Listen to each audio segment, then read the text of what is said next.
कहती राम रुद्राभिषेक करने रुद्राभिषेक करके फेरला बेलू कदम डाले वृद्ध वृद्धुणी बस वृद्धुणी कौच स्वामी मोर गर्भ अच्छी आ शुण मत नर मांस खाइबाई कहीं अर्थात इच्छा हो मत दबनी ना हे कहीं सिद्ध हो वृद्धुणी शुण एबे दशरथ राजा अच्छा जी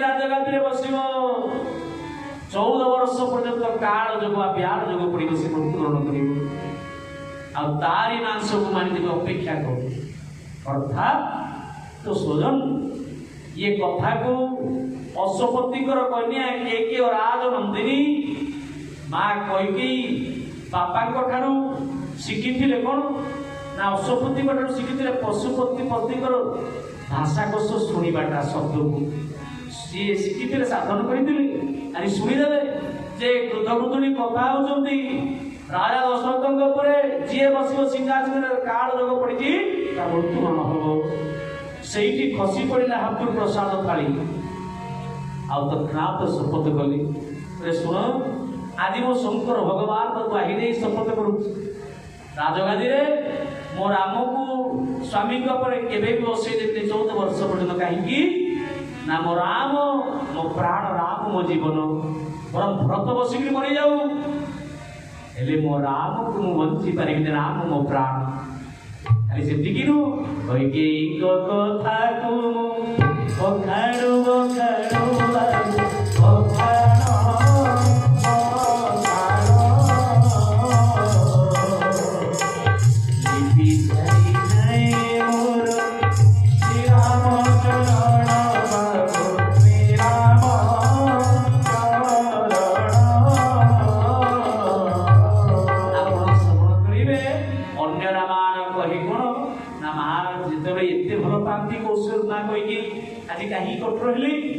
श्रवण करेंगे माँ से दिन सरलपणी खेलपणी जिते चाहिए भी भगवान राम को खुई पारे कौशल्या ये पापटा को देदेले क्या ना कईकेल तो पु राम को तू खुई पारुनी तो स्वजन से दिन माँ कईके पात्र धरी सरलपणी पात्र सुवर्ण पात्र भगवान राम दौड़ी दौड़ी दौड़ी दौड़ी अमर बाटिका आड़ को दौड़े माँ कईके बड़ टे दम्भ कौशल से दौड़े देखा छुआटा तू मते मते आज माँ को दौड़ू दौड़ी दौड़ी दौड़ी दौड़ी भगवान ठुमक चलती अर्थात माँ दौड़ दे पछे पछे धरी पके हाथ को माँ बस टेकिक आनी कोड़े बसई दे आ बसे दे ओठे चुंबन देदेले कान को मोड़ी देले धन रे मो गेल्हा मो सोना मो मोती मो माणिक मो धनमणि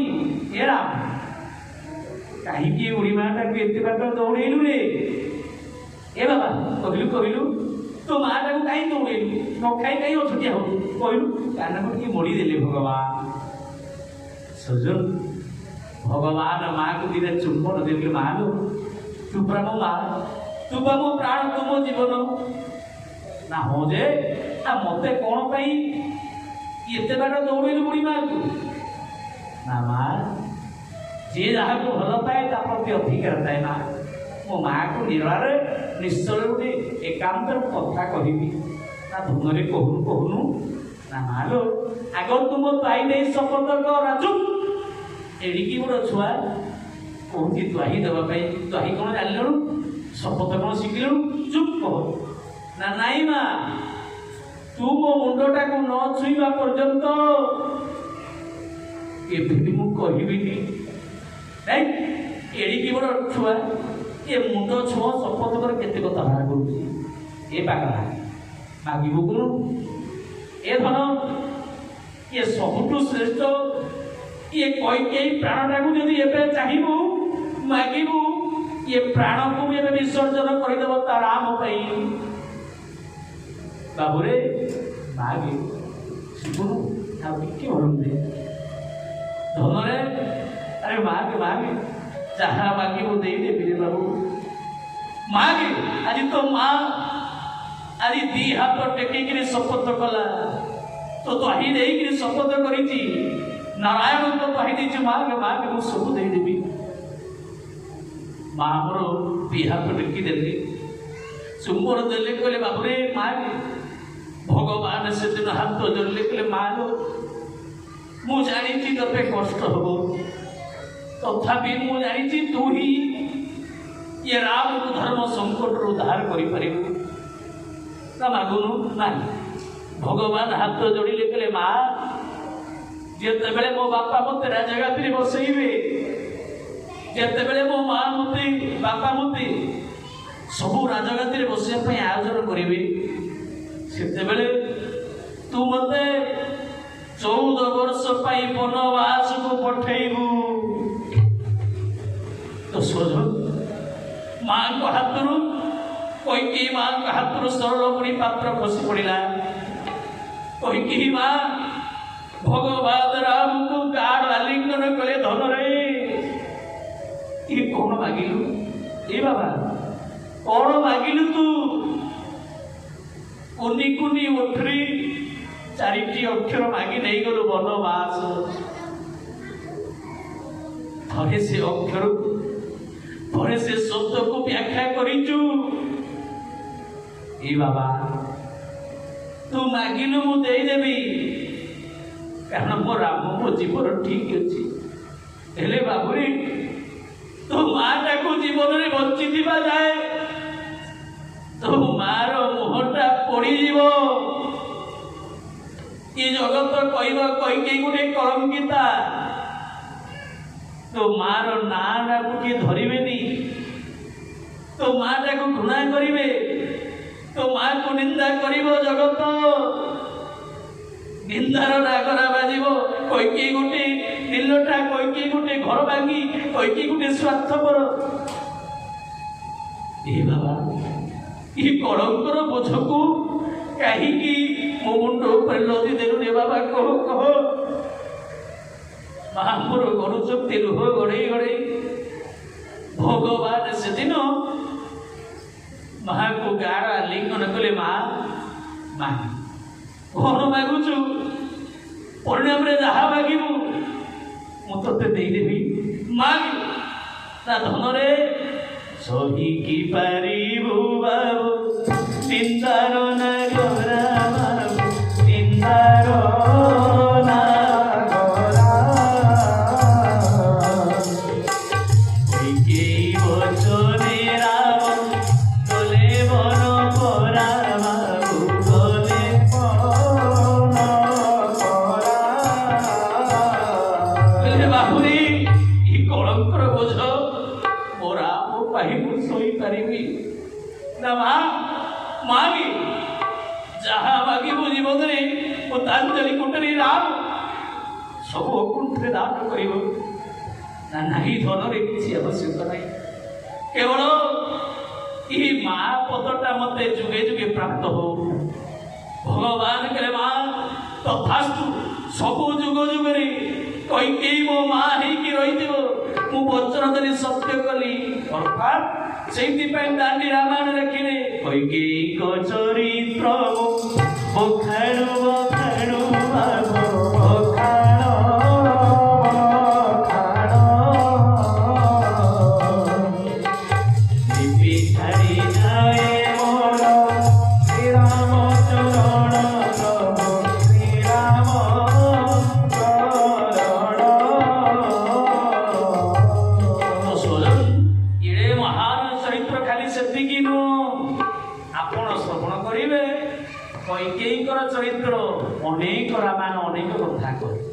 ଦଶରଥ ମହାରାଜ ପୂର୍ବରୁ ଜଣେ ବ୍ରାହ୍ମଣ ଥିଲେ। ପ୍ରତ୍ୟେକ ଦିନ ତୁଳସୀ ବୃକ୍ଷରେ ଜଳଦାନ କରନ୍ତି। ଅର୍ଥାତ୍ ଇଏ କୈକେୟୀ ପୂର୍ବ ଜନ୍ମରେ ପ୍ରେତ ଥିଲେ। ଇଏ ତୁଳସୀରେ ବ୍ରାହ୍ମଣ ଦେବତାଙ୍କର ଜଳଦାନରେ ପ୍ରେତ ମୁଖ୍ୟ ହେଇଗଲେ। ଆଉ କହିଲେ ହେ ବ୍ରାହ୍ମଣ ଦେବତା ମୁଁ ତମକୁ, ଅର୍ଥାତ୍ ମତେ ତ ଆପଣଙ୍କର ଜଳଦାନରେ ମୁଁ ମୁଖ୍ୟ ହେଇଗଲି।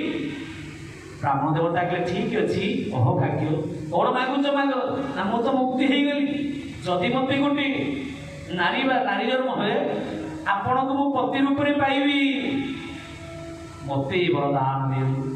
ଦଶରଥ ତଥାସ୍ତୁ କହିଥିଲି।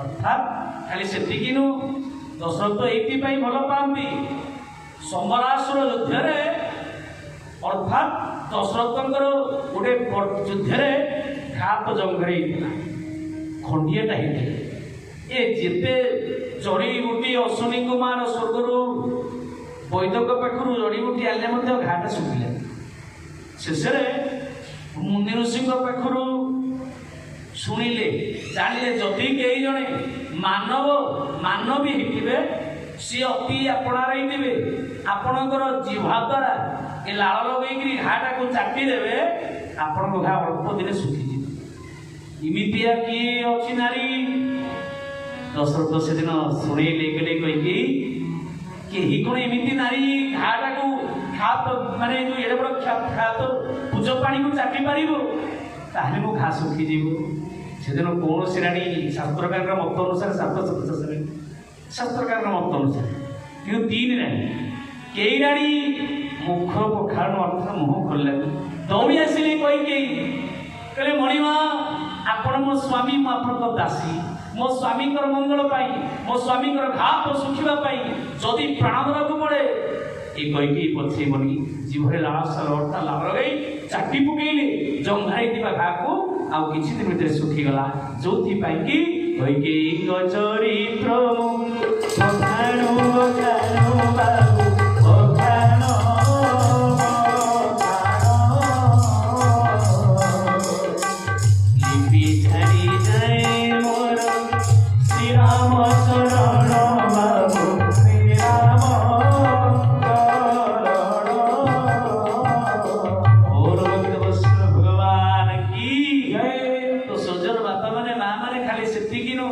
अनेक रामायण आहरी अनेक कथा कहते किंतु आमर समय सापेक्ष माँ आज जिते मंथड़ा कहला राणी मो परिका दासी पहले हो तुम लाभ कौन हम आदि तुम कौच राम को तुम एत भल पाच दशरथ तुमको एत भल पाती प्रमाण दियो 3 वचन मु 3 प्रश्न पचार उत्तर दियो।